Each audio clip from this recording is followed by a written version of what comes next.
Welcome to the One Mission Nutrition Podcast. I'm Austin. I got Rob with 1% Fit here. Hell of a guy.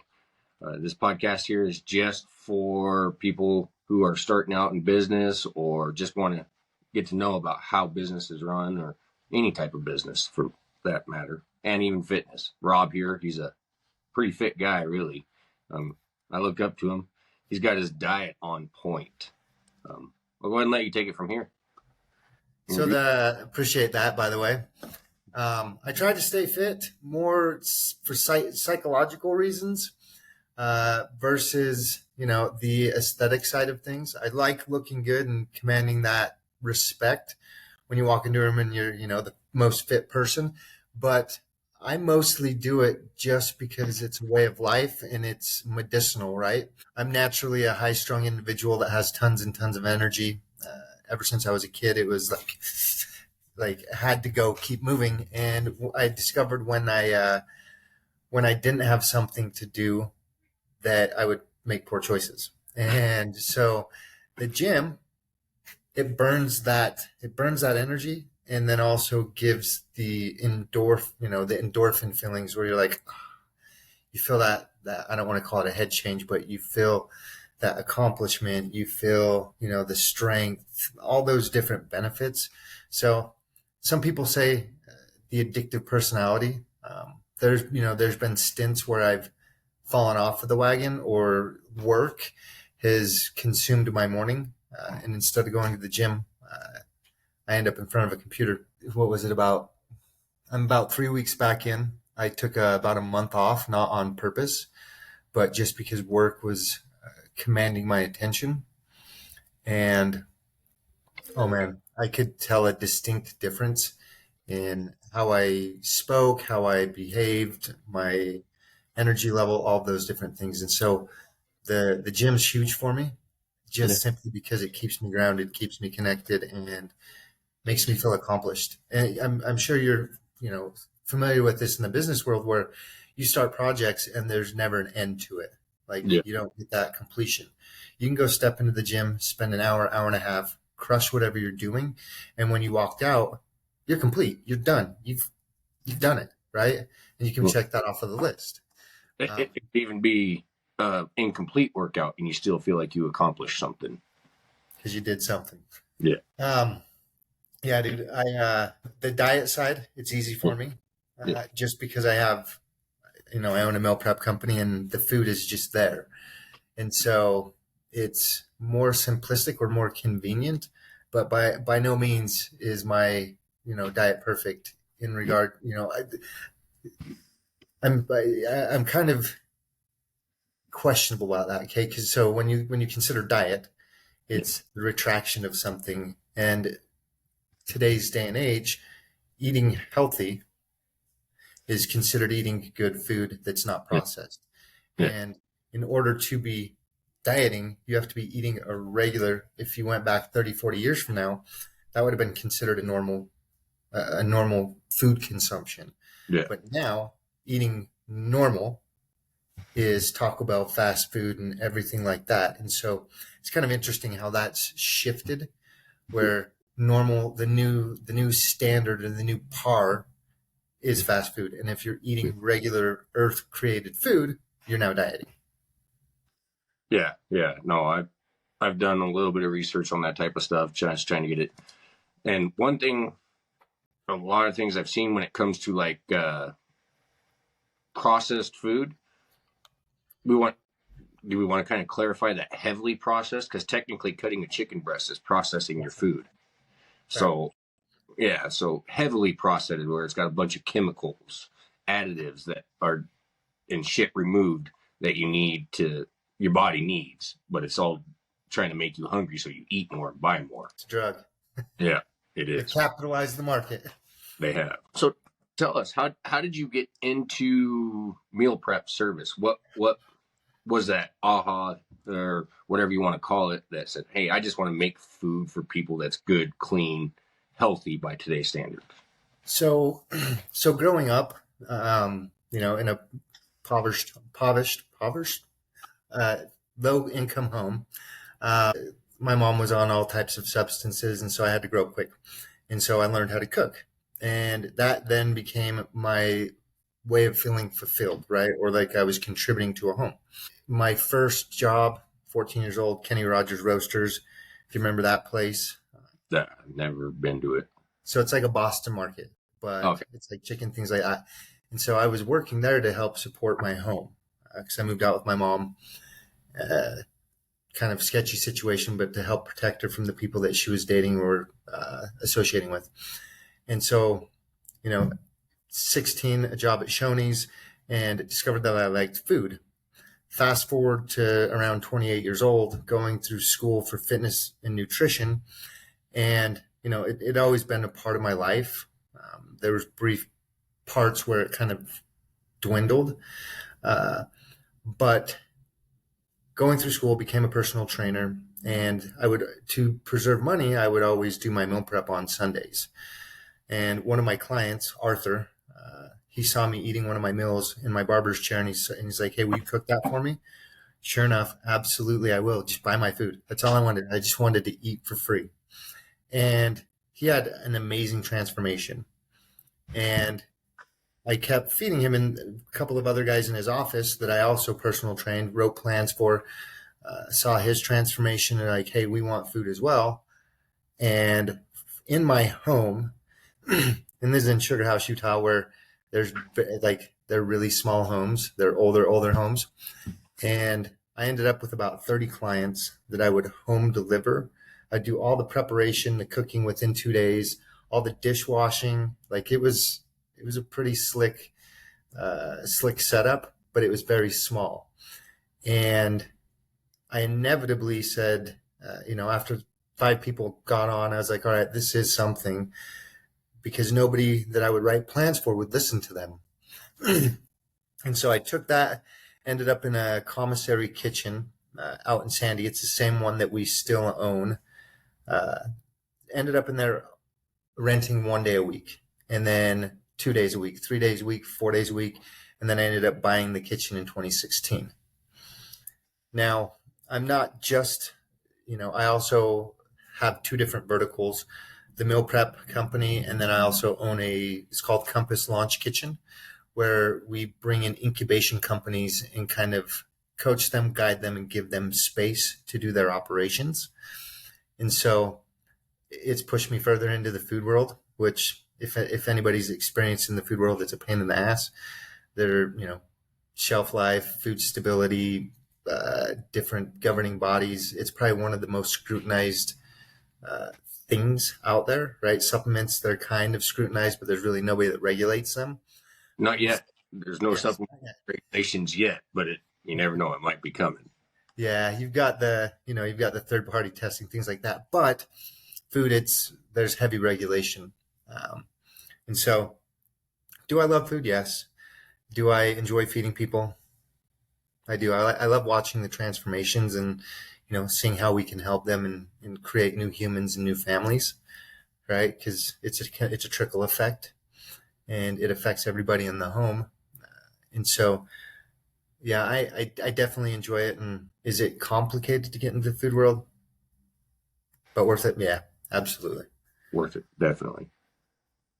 You mentioned the value. So your first client, personal trainer, I'm assuming, and he was your barber at the same time. He wanted you to cook his food for him, and all you wanted was to be able to eat for free.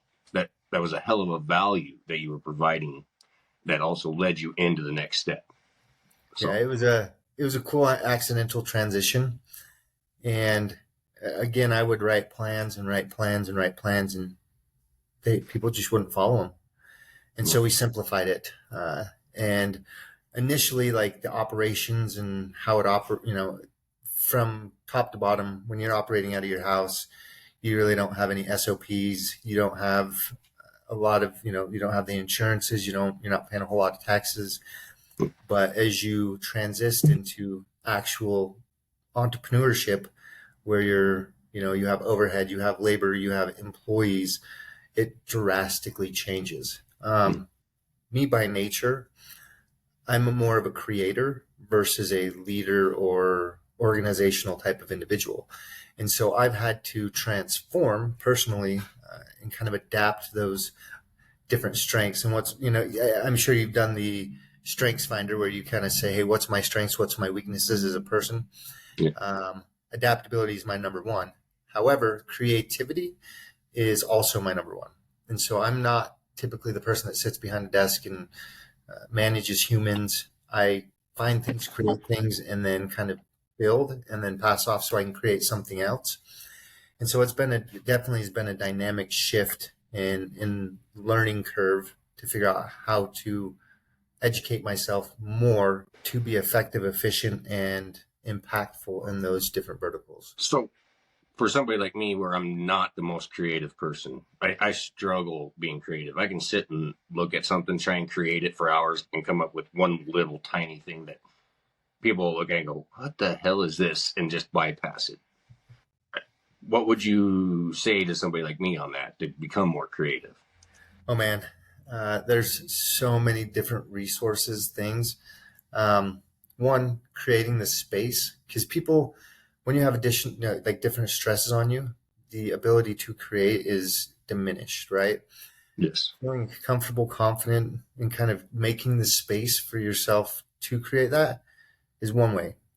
If that's not your one of your strengths, if you can find somebody, right, as you're building the organization, finding somebody specifically that is the creator and adding them to your set of skills, right? Because anybody in that where they're the most powerful is going to perform the best, right? So as we assemble teams, we look for different people with different traits that will help. I always forget this word, but it will kind of help, like Voltron. You come together, right? Sure. And this is the arm, this is the leg, and that is their main function. This is one of the words I always forget. But number two is there's like all types of different resources out there. If you get stuck, right, finding AI is a phenomenal tool, right?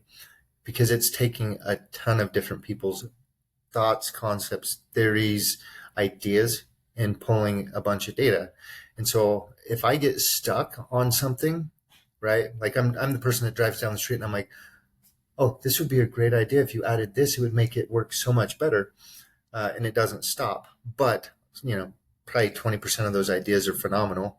But using AI tools as a resource to kind of help get the wheels turning and then changing what's been created from there, right? ChatGPT is one of my favorites to use. You can jump in there, prompt it, it'll spit out an idea, and then you just take that, modify it, and adjust it to fit what your actual concept is. Again, when you come back to strengths and weaknesses, one of my biggest weaknesses is writing. Like, I do not like writing. I do the talk to text because I always forget commas, periods, misspell things. That is not my strong suit. And so having an AI tool to help me with that frees up a lot more of my time to do the things that I am good at. Okay, cool. That's a good idea. So when you're driving and you see an idea, what do you do to remember that idea and put it into action? Boom. Speak to my phone. I have so many notes. And then I'll kind of go down a rabbit hole on it, right? And just start breaking it down and being like, okay, I'm trying to think of a recent idea, but I'll, list the idea and then start putting bullet points of the different things that it would take, the resources, the people, all those different things. Sometimes I'll even talk to text myself and say, hey, remember this idea. And then when I get back in front of a computer, a lot of the things take research to one, see if that, program or option or function is already out there. And then, just typically what's interesting is typically the best thoughts come when I'm in the shower. Again, that theta state where your mind is just free to do what it wants to do instead of having that obsession of, for me, it's water. And I don't know if it has to do with my wife would say it has to do with my horoscope sign or because I'm a Pisces. But when I get in the water, like I feel free and can stop the obsession because I'm constantly running with all the background noise of you have this order to fulfill, you have this contract to create, you have this program to implement. So the obsession never really goes away. And I try to shut that off when I'm at home, with the family, with the kids. But it's always in the back of the head. Then this very intrusive thing rings and, you know, Yeah. distracts you from what you're doing. And so when I'm in that creative zone, um, I'll try to put this away so it doesn't bother me, because frequently, you know, you're in project one, and this will kind of jump into blocking, right? Blocking out specific times to do specific things, because as this thing interrupts, your capacity and bandwidth and direction is shifted often, right? It's Yeah. like if your destination's, let's call it New York, and super ADHD, you see a cool store on the side of the road, you stop, you go in for a minute, bathroom break, get a drink, whatever, and you're back on the road. It's going to take you 15 times longer, 1,000 times longer. I don't even know the number. It's going to take you a lot longer to get to your final destination if you are constantly being distracted. So just limit the distractions. So 100%. the time blocking, you time block your day out pretty well for the most part. I try to, but having this front window office, customers, because I love interacting, engaging with my clients. When we were out in Sandy, we used to have a front office like this where anybody that pulled up, they could see us and they would want to talk to us, rightfully so, because we're helping them get to where they want to go. It's difficult to stay focused when, you have customers coming out in all day that want to talk with you. And so when I have larger projects, I will sometimes stay at home to do them so I can't get distracted. But then I have my minions rolling in and, Dad, I need this, Dad, I need this. And so oftentimes I'll actually work late at night just because nobody else is awake. My phone's not going to ring and I get the most done. Right. But the distraction at that time that I've got to fight is, scrolling social media or, Yes. querying. And so blocking is very important if you can stick to it. Right. I know for my billing, for my incubation kitchens, I try to get all of my billing done between the 25th, but it typically doesn't happen that way because I have a lot of new clients coming in that need tours and paperwork done, all that stuff. And so if I do those are mostly at nighttime unless I'm doing a tour. Then I'll conduct the tour, have my front desk gal, Kylie, conduct the tour of the facility. And then when time comes and they need me, I'll step in. I think one of my bigger weaknesses is passing off responsibilities and duties to prevent that interruption from the time blocking, right? Yeah. Oftentimes as entrepreneurs, you delegate some sort of task and then you check in to see how it was completed. Yeah. A good amount of the time it's not completed to your standards. Then you got to jump back in and redo everything that they've done. And now you've now paid or an hourly rate for that. And now you've got to step back in and do the same amount of work you're going to do anyways. So strengthening that, right? Discovering your strengths and your weaknesses, and then focusing on how you can increase your strengths.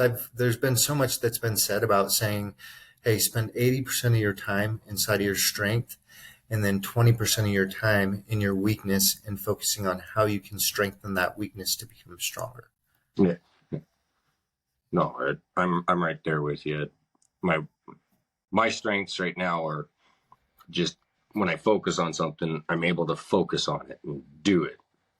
And then one of my weaknesses is, well, when I'm not focusing, I get distracted very easily, and then I lose track of time. Like, oh fuck, I've been scrolling TikTok when I needed to be doing something else. So yeah, working this past week has actually been one of the better weeks for me on that, where I have barely been. I think I spent maybe 20 minutes the entire week on TikTok scrolling. And the only reason I got on it was trying to find a sound or something for a video.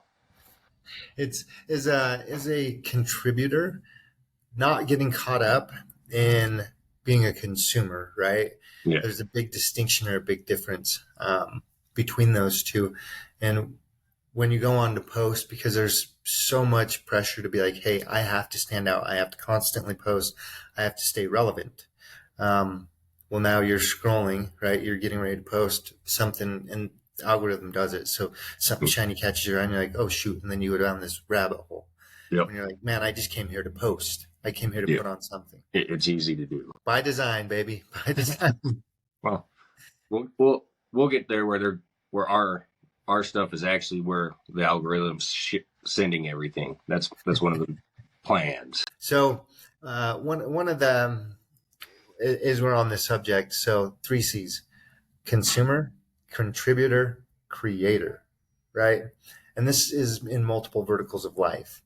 And this is one of the shower ideas that later transisted to my notes on my phone. We go through life. There are so many people that are merely consumers, right? They don't want to put in any effort. They don't want to do much. They just want to have other people do it for them, and they will constantly consume. They're not contributing. You can be a contributor where it's like, hey, here's somebody else's idea or something else somebody's doing. I'm going to help promote it, push it, do it. Like, I'm going to contribute to the cause. And then you have the creator. The creator is the one that creates the things, but he needs the other two to make his plan work, right? Because a creator without a consumer, what good is that?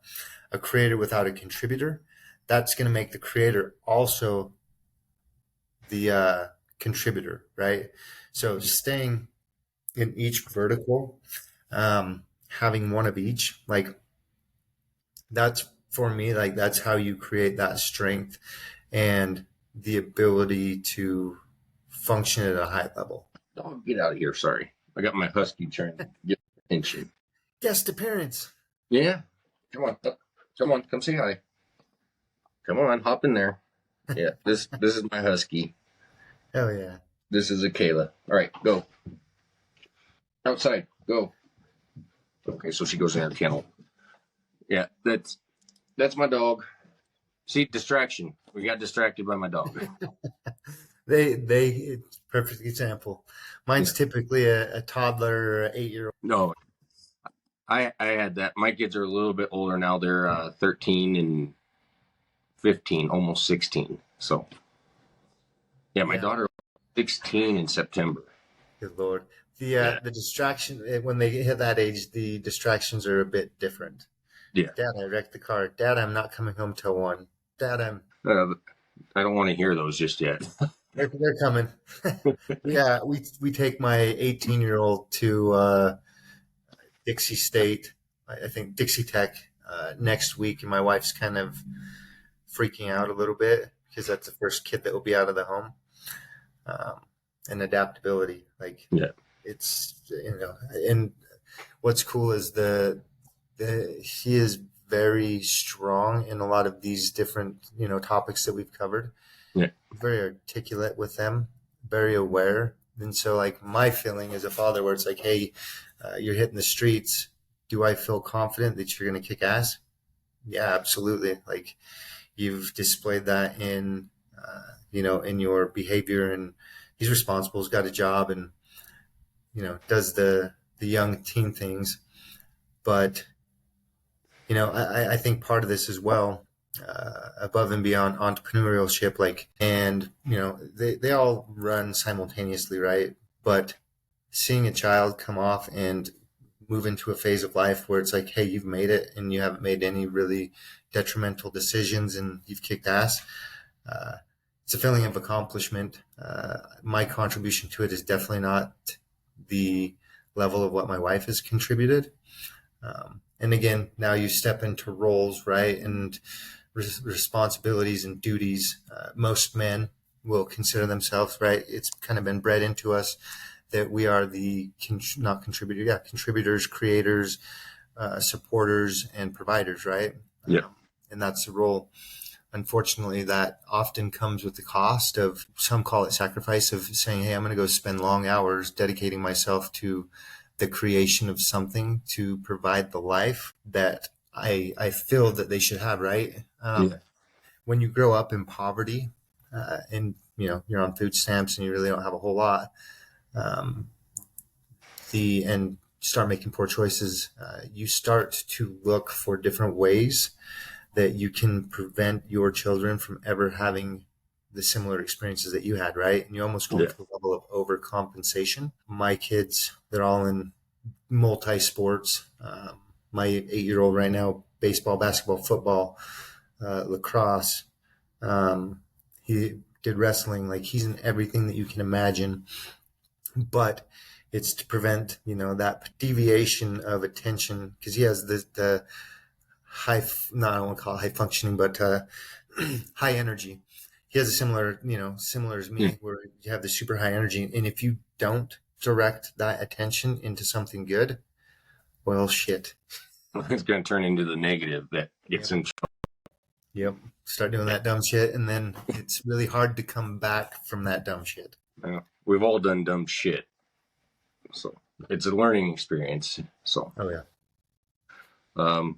so you mentioned cost versus reward. What would you say something during your whole process of building your business that cost you that was really rewarding in the end? Oh, shit.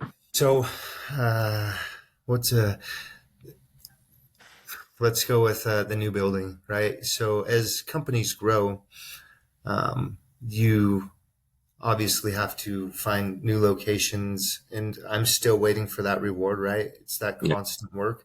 But we built a new facility in 2022, and we haven't filled the tables yet, or haven't pushed the facility to its capacity, which, again, I obsess because I want to win. And so until that is satisfied, or until we're, to the highest level we can be, I'm not going to feel fulfilled. Right. And all along the way, I should, because it's kicking ass. It's doing what it's supposed to do. It's performing, but it's not performing to my expectation.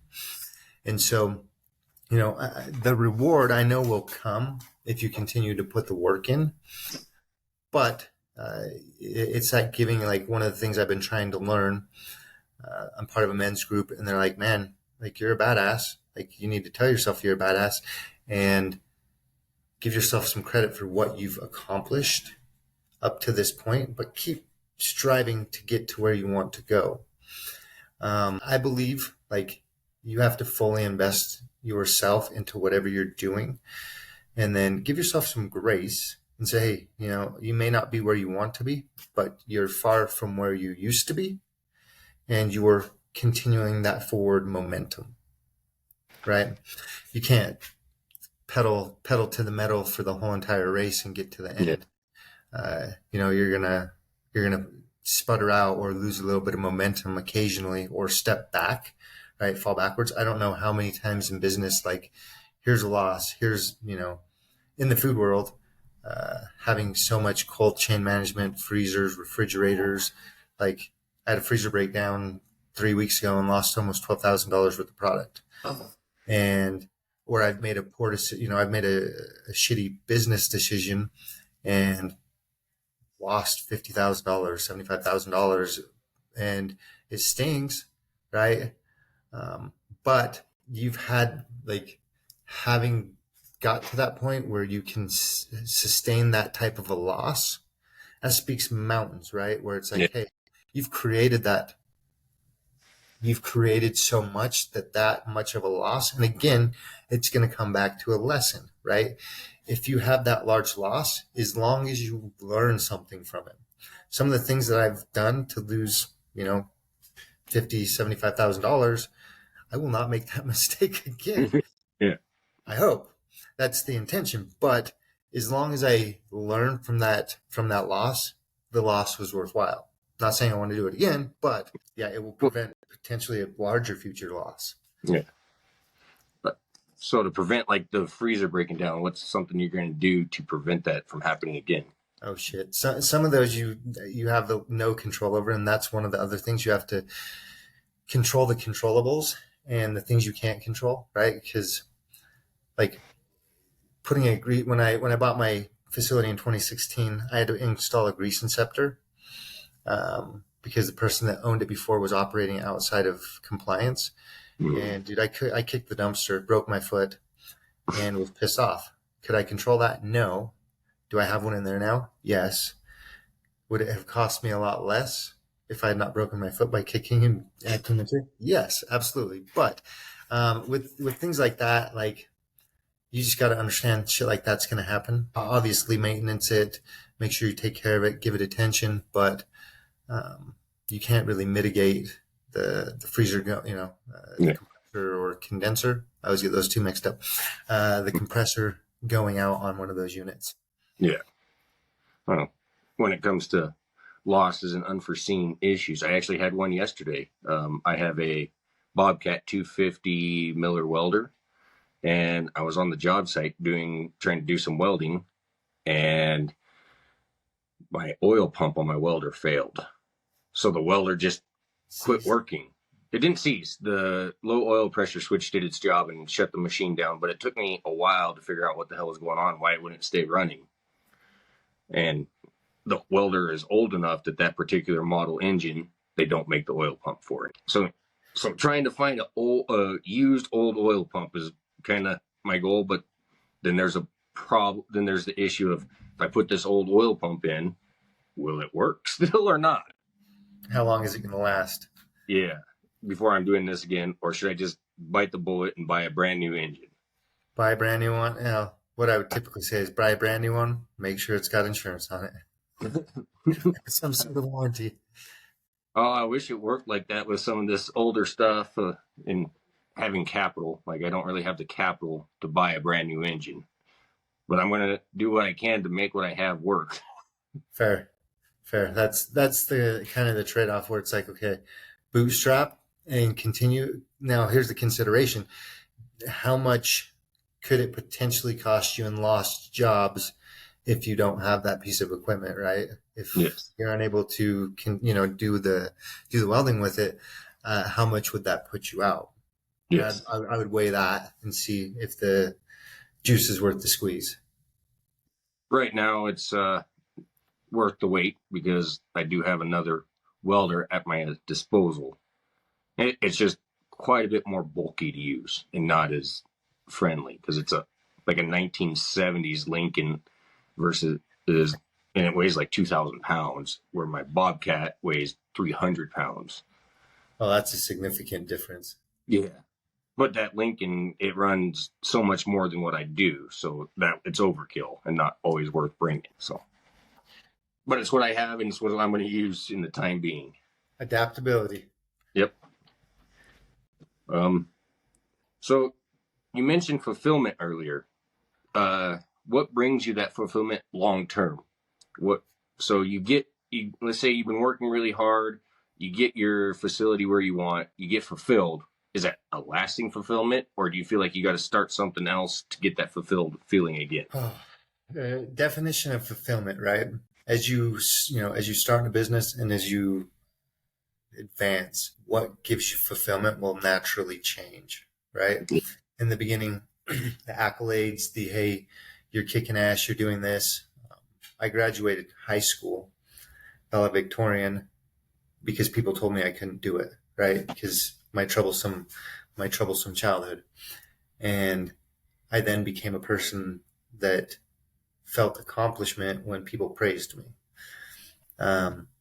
So leading, I'd say, up to about 35, and there's still remnants of it, right? Where it's still there in the back of my head, where in order to feel accepted or good enough, right? Everybody struggles with that. Hey, I don't feel good enough, or like I'm good enough for these people.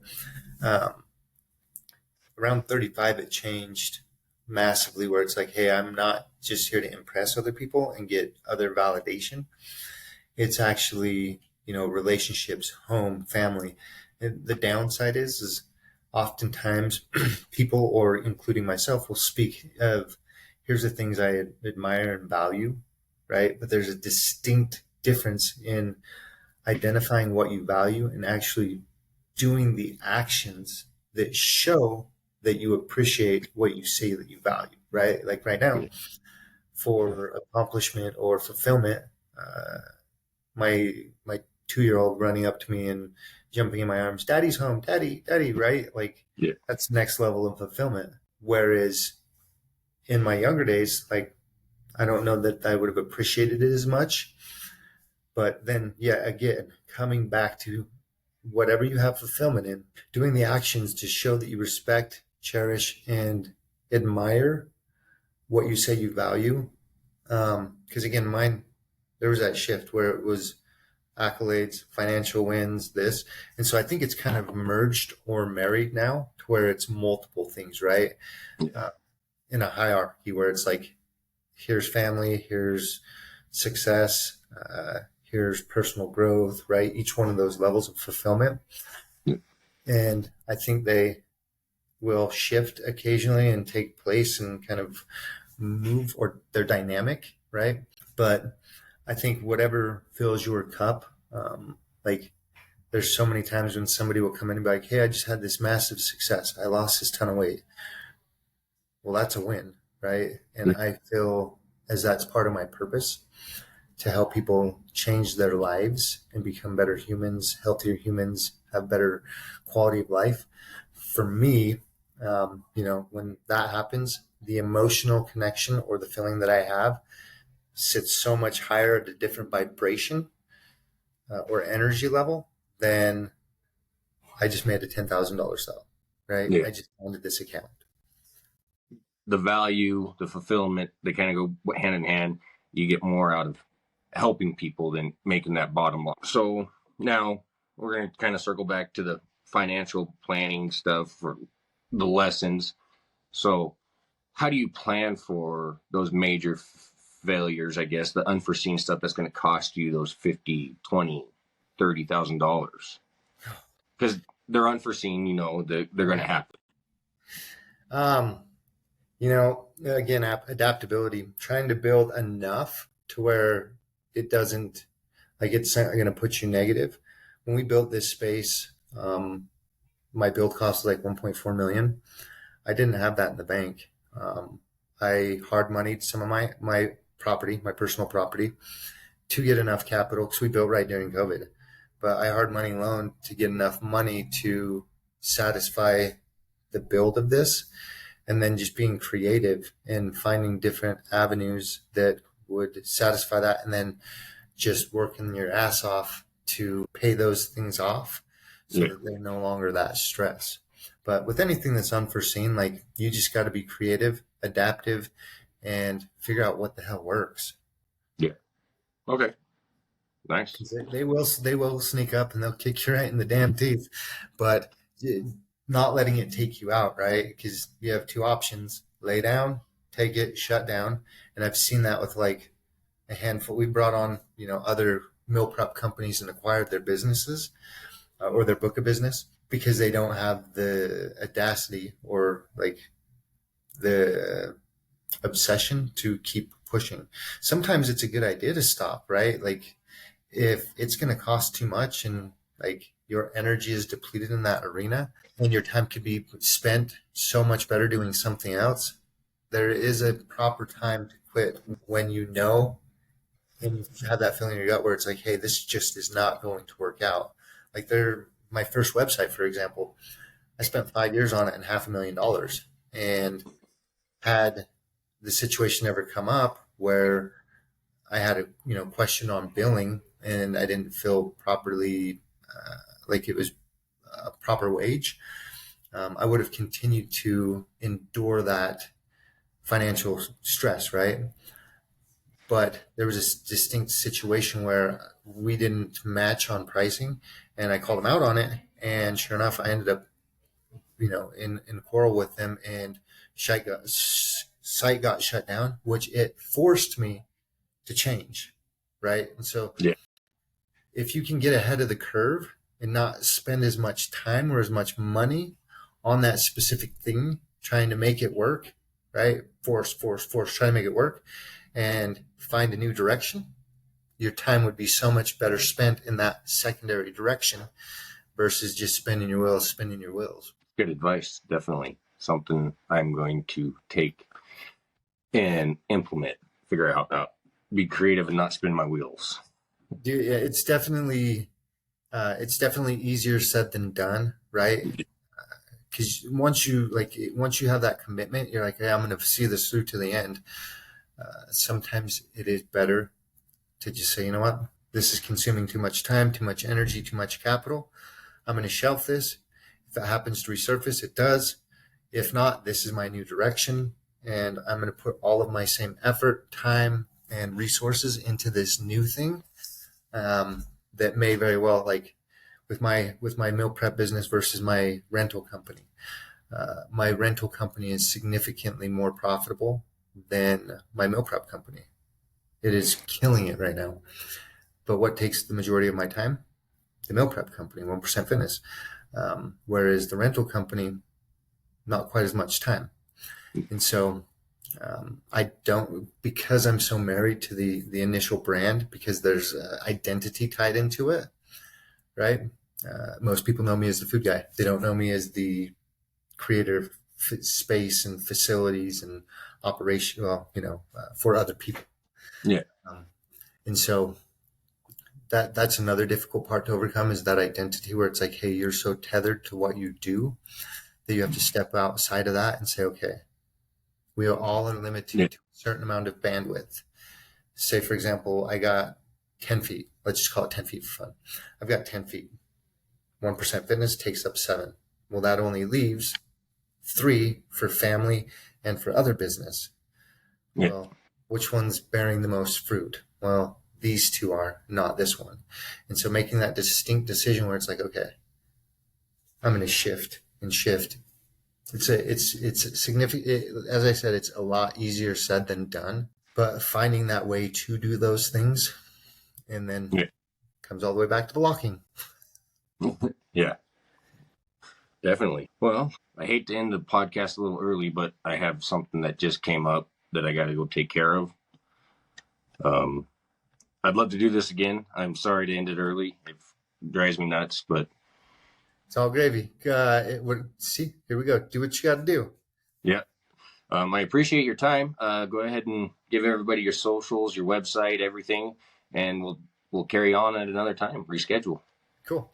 So the website is www.1percentfit.com. The 1 is numeric, percent is spelled out, and then fit.com. Socials, 1% Fitness on Instagram. That's the business. My personal is Ricky_Bobby 320. Got to go fast. Yeah. If you're not first, you're last. That's one of my younger ones. But that's how you can get a hold of us. We're based in Utah. If you have any questions, feel free to shoot us a DM or a message. And we'd love, at the end of the day, my goal is to help people get to their goal. I love watching people transform. And so we have a link on our Instagram where we'll do free consultations to give guidance, support, and help. We've done transformation challenges, and again, when you come back to purpose or fulfillment, watching people change their lives and become healthier, that's it. Nice. All right. Thanks for having me on today. Yeah, thanks for coming on. I appreciate it, and we'll have to do it again for sure. Okay. Right. See you.